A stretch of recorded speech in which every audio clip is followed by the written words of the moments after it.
We hope you enjoy The White Knight, The White Knight Returns, and The White Knight Strikes Back by Rachel Lawson. Once upon a time, there lived a young princess in a kingdom far away. She was a sad princess.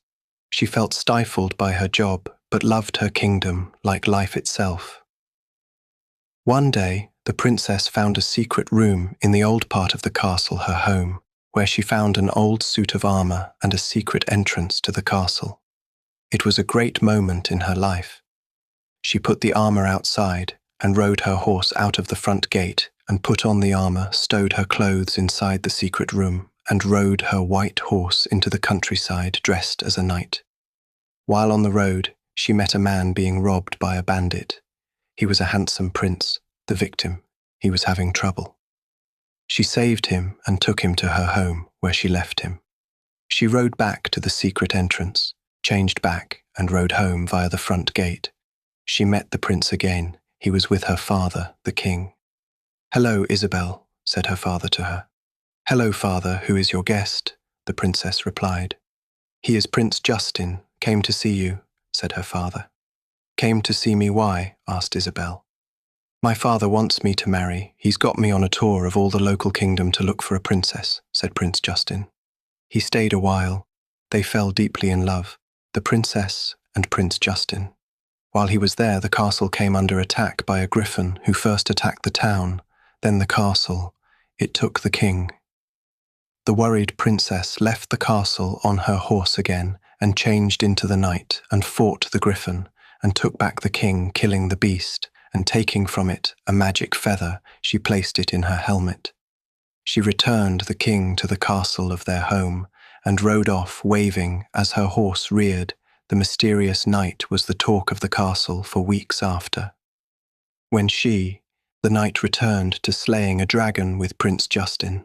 She fell during the battle, losing her helmet. Prince Justin saw her face. He kept the knight's secret in his heart forever and slew the dragon, saving her. He returns alone to the castle alone, saying the knight slew it. He married the princess, and they lived happily ever after in her castle. Years passed, and the restless princess became queen of her father's kingdom, and had a family with the prince, now king. The White Knight had been long forgotten by all but the king and queen as a memory of their meeting. The memory glued the royal couple together and made their love stronger. She was a legend to their people and a child's game. Everyone wanted to be the knight. The queen sat playing chess with the court magician. "Check," said the queen, nearly taking his king. The magician took his turn. "Checkmate," he said. "You win, Aidan," said the queen, ending the game. "It would seem so, my queen," said Aidan, the court magician. Her daughter, little Ely, ran up to her for a hug, which she got happily. "Mummy, why did he take Daddy?" Ely asked. "He didn't take your daddy," said the queen. "Cute," said Aidan, seeing the ignorance of a child as cuteness. "We were only playing a game. In the game chess, you have to take the other person's king," the mother said, smiling, trying to calm her daughter. In the room came King Justin, her husband playing White Knight with their young son Braden, who played as the knight with wooden toy swords. The king let his son win, of course, and played dead with an over-the-top death, causing Queen Isabel to smile. Little Ely cried, thinking her daddy was dead. "Daddy's not dead," said the queen. The king winked at her to show her he was right. He smiled, got up and messed up his son's hair. "Daddy's alive again," sang Ely, hugging him. The king laughed, picked her up and swirled her around. She was happy. Dad was only playing dead, Braden, who was a little older and less innocent. The king smiled. "My king, the dark wizard's Gryphon, has taken the town and has defeated the soldiers that you sent to kill it," said Aidan. "All of them?" asked the king with an air of concern. "All but one drummer boy who reported the defeat to me," said Aidan, who was also in charge of the king's army. Later, while the queen was visiting a sick courtier, the Gryphon attacked and took her family, leaving her alone. As she was a woman, Aidan took control. He sent her personal guard to save the royal family and told her to stay in the castle where she was safe. Her guard troop was defeated. The royal family was left for dead. The desperate queen knew there was only one chance for them. The queen sneaked into the old wing of the castle that nobody had gone to for so long it was forgotten by all but her. She found a room with a suit of old armor in it. She changed into it and left the castle to go to a secret stable with a white horse in it, left there for such situations as unforeseen emergencies. The queen rode too. Find her family. She knew the griffin would know where they were, so she hunted it. When she first saw it, it was flying in the orange dusk clouds above the town near the castle. She shot an arrow that passed its head. It flew down to her to see its foe. "Who are you, Sir Knight?" asked the startled griffin. "I am the White Knight," said the queen. "No, you are the White Knight," said the griffin, attacking her. "Where is the royal family?" demanded the knight, defending herself. "You are a good fighter. I'll look forward to defeating you," boasted the griffin, admiring her defensive skills. In the battle that followed, the helmet was knocked off moments before she was going to be killed by the beast. A voice called out to the griffin. "Let her go, Graham. She's the queen," shouted the dark wizard, his master. The beast let her go. "Take her to her family, Graham," the wizard called. She was picked up and taken to her family. She awoke to hear Ely asking the king, "Why is Mummy dressed as a knight? Is she playing White Knight with them?" asked Ely, confused. She didn't know her mother was the White Knight. "Something like that," said King Justin, who knew her secret. "Are you all right?" asked the queen, hugging them one by one. "Yes," said the king, who kissed her. "Where is the wizard who is holding us?" asked the queen. "Who knows?" said the king. "What does he want?" asked the queen. "To rule the kingdom he meant to catch, as all at once you're going to see Lady Kira changed his plans," said the king.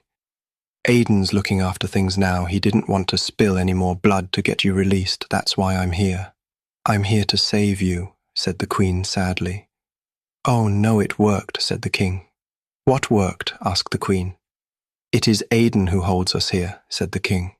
"This is a coup d'etat, and I played into his hands," said the queen, frustrated. "No one saw it coming," said the king. They sat in their cell for a while until they got a visitor, Aiden. "What do you tell the people now I'm gone?" asked the queen. "The queen has gone from the castle to find her family and was killed by the griffin," said Aiden. "I'm not dead," said the queen. "Not yet," said the wizard, smiling. The queen dashed at Aiden and stabbed him in the heart with a small dagger, which the people disarming her missed, and she found was still there. Aiden fell down dead. "It worked," said the king, taking the sword off Aiden's body and giving it to his wife. "Why does Mummy need a sword?" asked Ailey. "She's playing White Knight," said the king. Both the king and queen knew she was the better swordsman. The queen led the way. They found there was no one there but the wizard and his griffin. They tried to escape without bothering the griffin, but Ely gave them away. "Mummy, what is that birdie?" Ely said, seeing the griffin. The griffin heard her. It screeched and flew in their way. "Graham, your master is dead," said the queen, walking towards it. "You don't have to do his will anymore." The griffin paused for a moment and spoke. "Thank you. He held me under an enchantment. I didn't want to hurt anyone. I am sorry for what I did. Let me take you home." The griffin took them home and flew away, never to return. The king and queen explained what happened to the people, who were shocked but happy to have them back. Later that night, as the children played White Knight, the king and queen played chess. Check, the queen, as her queen was set to take his king. She looked into his eyes with all the love in her heart. He took a bad move deliberately as he looked longingly back. She moved, her queen took his king and said, "Checkmate." They stood, walked to each other, and kissed.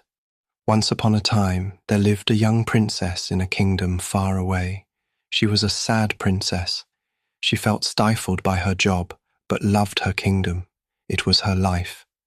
She grew up to be a queen. She never was a simpering, weak woman. She was secretly a knight, the protector of her kingdom. She rode the road nightly as the White Knight, the hero of the kingdom, until she discovered she was with child, when her husband, the king, took her place to protect her and the baby. She felt stifled again, not being able to fight and help people, until one day an enemy abducted the queen in an ambush on a lone ride in the forest. She tried to fight off the bandit, but she was knocked out and awoke in a small hut in the forest. She found herself tied to a chair, unable to move, let alone escape. She was angry and scared, not for herself, but for the baby she carried. She knew she could not escape, let alone get help. The king was worried about his wife. He knew she was strong and a fighter. It would take a lot to keep her away from returning home. A day later, a letter was found from an enemy kingdom, claiming she was abducted. By them, it was a ransom letter. The king commanded that a ransom be collected for her. He took it to them himself as the White Knight, only to find the letter was not from them. They thought it was possibly a bandit posing as them. It was Henry Devereux. He was called the King of the Road by the people of the Queen's kingdom. He was a highwayman who had a particular dislike of the White Knight, and he'd figured out who she was. The Devereux sat drinking in a tavern, when a strange young man walked up to him and spoke to him. The lad seemed slightly familiar. He couldn't point to where from. He thought little of it. He may have been an acquaintance, he thought. So he spoke to him. Devereux asked the lad his name. He gave his name as Justin. He thought the name rang a bell, not sure why. He was just a scruffy serf on a drinking binge, thought Devereux. They chatted for a while, and then the bandit left the tavern to go home to feed the hostage. He couldn't get the feeling he was being watched out of his mind. He kept looking about him as he rode home. He saw no one, so he thought he was only being paranoid. He entered the hut, his home, and saw the Queen glaring back at him. "I have come home to feed my horse," said Devereux. He chuckled. The Queen was still glaring at him. "You won't get away with this," she said. "What? Feeding you? Oh well, I'll eat then," he said, and prepared a meal for them. "No, you won't get away with kidnapping me," she said. "Are you waiting for the White Knight to save you?"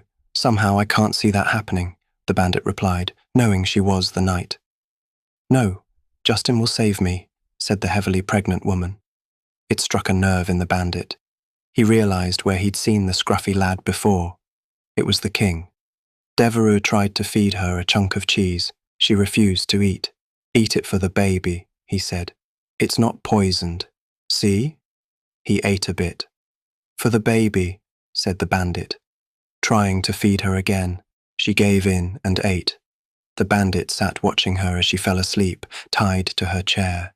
Night fell, and the bandit curled up in his bed to sleep. A noise outside the hut awoke him. He rose to see what it was. It was a knocking noise. He opened the door and saw a strange sight. It was a knight. "I came for my wife," said the knight.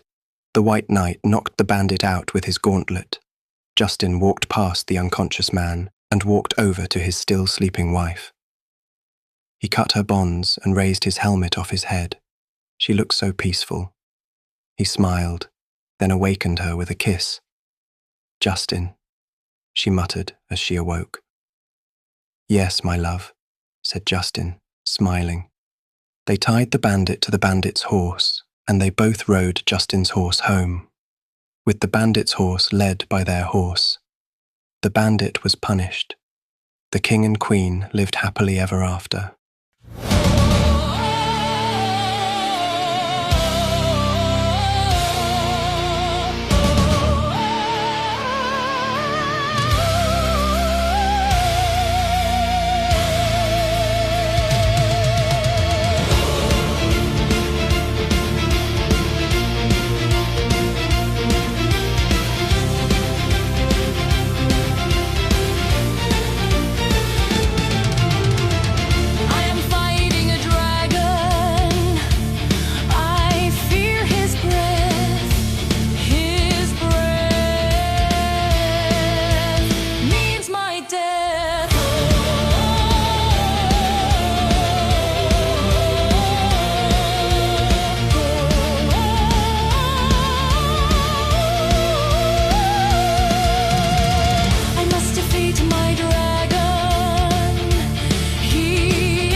or he will take me too.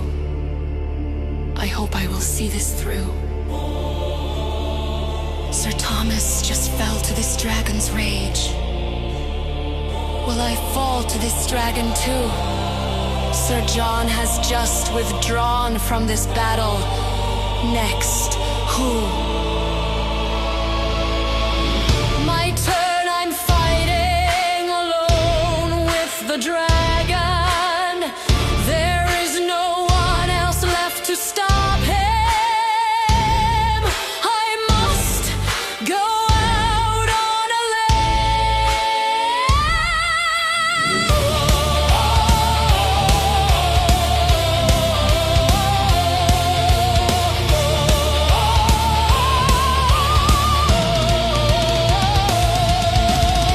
I cannot be defeated.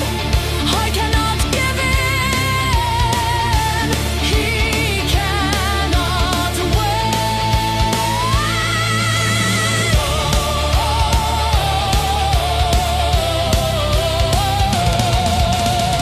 I am alone in this battle.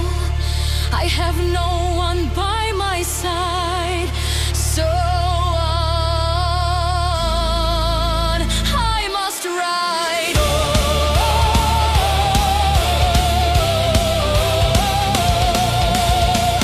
I am fighting a dragon. I fear his breath. His breath means my death.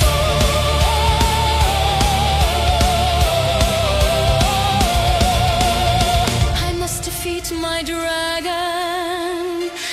He is my foe. I must not dilly-dally. I must go.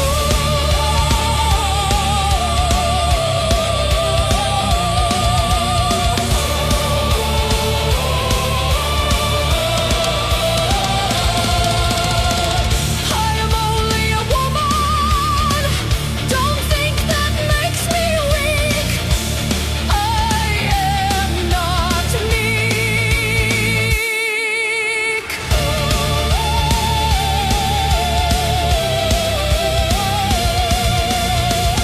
I fight with all my strength. The dragon falls.